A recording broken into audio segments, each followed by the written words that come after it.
राजस्थान के झालावाड़ में सरकारी स्कूल की छत गिरने से 7 बच्चों की जो मौत का मामला है वह लगातार गरमा रहा है। सरकार और प्रशासन उस हादसे के बाद पूरी तरह से एक्टिव मोड पर राजस्थान में देखने को मिल रहे हैं, क्योंकि जो हादसा हुआ है राजस्थान में, ऐसा शायद एक स्कूली बच्चों का हादसा था जिसमें एक साथ 7 बच्चों की मौत हो गई। कई सारे बच्चे थे जो गंभीर रूप से घायल हो गए और उसके बाद अब जो सरकार है वह सख्त दिख रही है, तो दूसरी तरफ सवाल है जो भी खड़े हो रहे हैं कि हादसे के बाद सरकार और प्रशासन को जागना पड़ रहा है। इतने दिन पहले शायद सरकार और प्रशासन एक्टिव हो जाता तो शायद इस तरह का हादसा ना देखने को मिलता। और जो स्थितियां राजस्थान में बन रही है, ऐसे एक दो स्कूल नहीं, कई सारे स्कूल है, हर जिले में कई सारे ऐसे स्कूल है जहां पर इस तरह के हालात हैं, इस तरह से जो भवन है वह क्षतिग्रस्त हैं, वह इस तरह से जर्जर हालात में हैं और कभी भी गिर सकते हैं। लोग हैं जो सवाल खड़ा कर रहे हैं, जो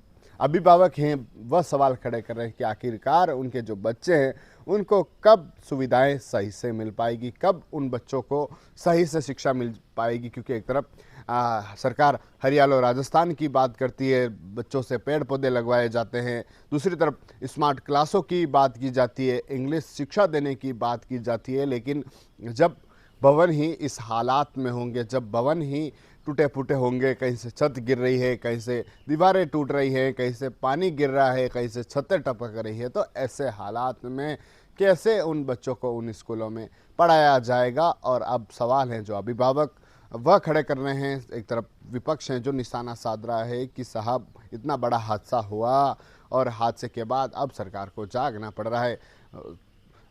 राजस्थान में ऐसे कई सारे स्कूल हैं जहाँ की अभी भी जो हालात है वह उस तरह से, हालांकि सरकार जो है अब जागी है, अब वहाँ के जो जिला कलेक्टर हैं हर जिले के, उनको निर्देश दिए हैं कि ऐसे जो स्कूल हैं जिनको तुरंत चयनित करें, जहाँ की हालात ऐसी हैं, कहीं से छत टपक रही है, जो भवन पूरी तरह से जर्जर हालात में, उन स्कूलों का चयन करें और चयन करके तुरंत उस तरह से उन स्कूलों के निर्माण के लिए काम है वह करवाए। तो दूसरी तरफ विधायकों के जो फंड है उसमें भी बढ़ोतरी की गई है कि आप जो काम है, जो स्कूल्स हैं, जो सरकारी जो भवन हैं, जो आंगनवाड़ी हो, स्कूल्स हो, उनको चयन करें और उनमें काम करवाए, जिससे कि जो बच्चे हैं, जो मूलभूत सुविधाएं हैं शिक्षा, और वह शिक्षा सही से मिल पाए। सवाल कई सारे खड़े विपक्ष कर रहा है, परिजन खड़े कर रहे हैं, आम लोग खड़े कर रहे हैं कि हादसा झालावाड़ में हुआ, 7 बच्चों की मौत हुई और 7 बच्चों की मौत के बाद प्रशासन, सरकारें हैं वह जाग रही। उससे पहले अगर जाग जाते तो शायद जो बच्चे थे वह 7 बच्चों की जान नहीं जाती, और जो बच्चे जो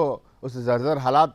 जैसे स्कूलों में पढ़ते हैं तो उन्हें ऐसे समय में उन स्कूलों में सही से शिक्षा मिल पाती, ऐसे भवन उस समय नहीं होते। लेकिन कई सारी चर्चा है जो अब राजस्थान की राजनीति में इस मुद्दे पर देखने को मिल रही है, सियासी गर्माहट है जो देखने को मिल रही है, बयानबाजी है जो देखने को मिल रही है। तो दूसरी तरफ सरकार और प्रशासन जो एक्टिव दिख रहा है, कहीं जो अधिकारी हैं उनको ड्यूटी पर लगा दिया है कि ऐसे जो स्कूल है उनको तुरंत चयनित करें, अगर ऐसे बच्चे हैं तो उस स्कूलों में कुछ दिनों के लिए छुट्टियां कर दें, क्योंकि बारिश का मौसम है और बारिश के मौसम में कहीं ऐसा हादसा ना हो जाए। और दूसरी तरफ जो विभाग हैं, जो पीडब्ल्यूडी से जुड़ा जो विभाग है, उनको भी निर्देश दिया गया है कि तुरंत जाकर ऐसे जो स्कूल्स हैं उनको जाकर देखें, उनको चयनित करें और कैसे काम जल्दी से जल्दी शुरू हो सकता है, कैसे उन बच्चों की पढ़ाई ना बिगड़े, इसको लेकर भी सरकार और प्रशासन अब चेता है। अब जो निर्देश हैं वह जो अधिकारी हैं उनको दे दिए गए हैं। टीवी 9 के लिए राजेश डांगी।